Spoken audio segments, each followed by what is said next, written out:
এই বিষয় থেকে একটু অন্য আলোচনা করতে চাই, তার আগে আপনাকে আমি এটা একটু জবাব আমি দেখলাম যে ভাই যখন বলছিলেন যে বিএনপি জানতো না এবং দেয় নাই, আপনি একটু হাসি দিলেন, মনে হচ্ছে হাসিতে না বিএনপি বলে নাই তো, উনি বলুক যে উনি ওই হাসিটা না, বিএনপি বলে নাই, আপনি কিন্তু রাজ্জাক ভাই হেসেছেন। না না বিএনপি বলে নাই তো যে আমরা ছিলাম না, আমরা জানি না, বলে নাই তো।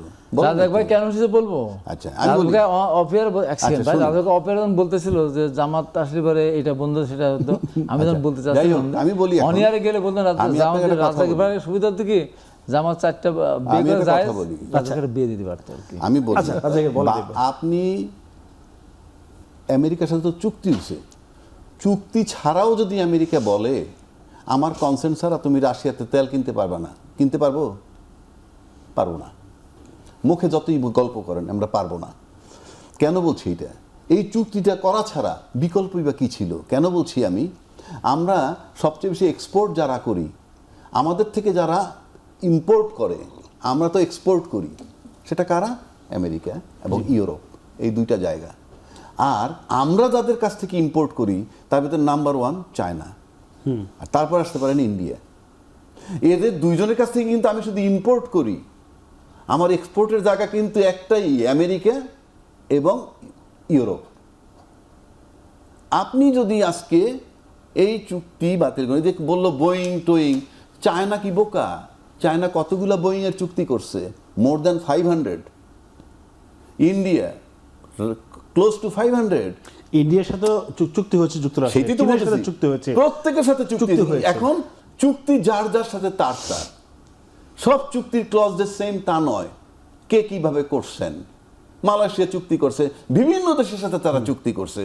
চুক্তিটা এখানে ম্যাটার না, ম্যাটারটা হচ্ছে জিওপলিটিক্সে আমার অবস্থাটা কি হয়।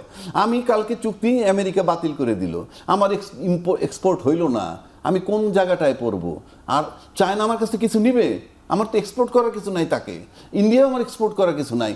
ইউরোপ অ্যান্ড আমেরিকা আপনাকে মাথায় রাখতে হবে, কারণ আপনি গ্লোবাল ভিলেজে থাকবেন, সেখানে চৌকস লোক দরকার। যেমন ধরেন খলিল, যাকে বলা কি জিওপলিটিক্স, জিওপলিটিক্সের পার্ট।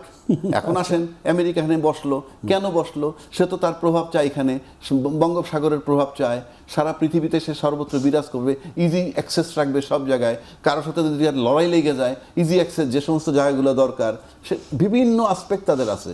কিন্তু আজকে খলিল সাহেবের কথা আমি কেন বলছি, খলিল সাহেব কিন্তু আমেরিকার পরীক্ষিত বন্ধু বলা চলে, আমেরিকার পরীক্ষিত বন্ধু বলে বিশ্বস্ত বন্ধু উতরে গেছে। সেই একই ব্যক্তি কিন্তু এই পররাষ্ট্রমন্ত্রী থাকা সত্ত্বেও ইউএনের হওয়া, এবং সে রাশিয়া সফরে গেছে।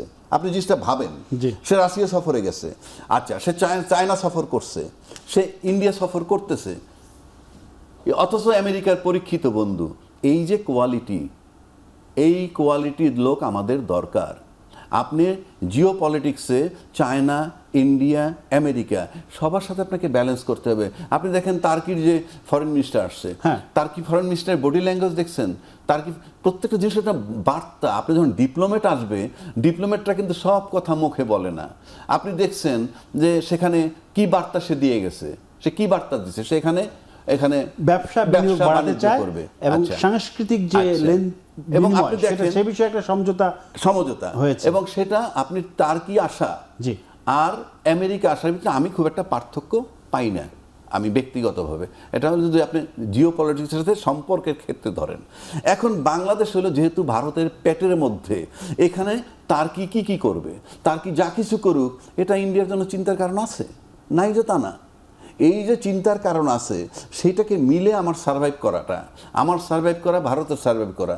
তার কি আসলে ভারত কিভাবে দেখবে, এখানে সে ড্রোন ইন্ডাস্ট্রি করবে এমন কথাও আছে। তো এই যে বিষয়গুলা, এবং তার কি এসে কি বার্তা দিছে, এনসিপির কিছু পোলাপান দেখছি তার সাথে দেখা করে, কাঁধে হাত দিয়ে কথা বলছে, এগুলো কিন্তু বার্তা। কি বার্তা দেয় সেটা যদি আপনি না বুঝেন, সে বুঝে চলতে হবে। খলিল সাহেব গেছে চায়না, কিন্তু রাশিয়ার থেকে কিন্তু আমাদের তেল কেনা নিষেধ মনে করেন, কিন্তু সে ওখানে কিন্তু কিছু তেল কিনবে, সেটা তো গেছে। এবং আমি sure well informed, America well informed, তা নাহলে সে যাইতো না। এবং সে যে আরেকটা চুক্তি আছে আমাদের পারমাণবিক বিষয় আছে, সেখানে ইউরেনিয়াম আনতে হবে রাশিয়ার সাথে। এই দুইটা তো সে আপনি যদি বিষয়টা হচ্ছে ডিপ্লোম্যাটিক্যালি কিভাবে ফেস করবেন, খলিল কিন্তু সার্ভাইভ করতেছে আমেরিকার পরীক্ষিত বন্ধু। ঠিক একইভাবে আমাদের সরকার প্রধান যিনি আছেন, আমি পার্সোনালি যদি একেবারে সরকার প্রধানের কাছে যাই, because he is the policy maker, মানে সিদ্ধান্ত দেওয়ার অথরিটি তিনি। পলিসি মেকার বলবো না, যেহেতু তাদের স্ট্যান্ডিং কমিটি আছে সবাই মিলে, সিদ্ধান্ত উনি দিবেন। তা সেক্ষেত্রে এই তিনটা দেশকে নিয়ে কিন্তু সার্ভাইভ করতে হবে।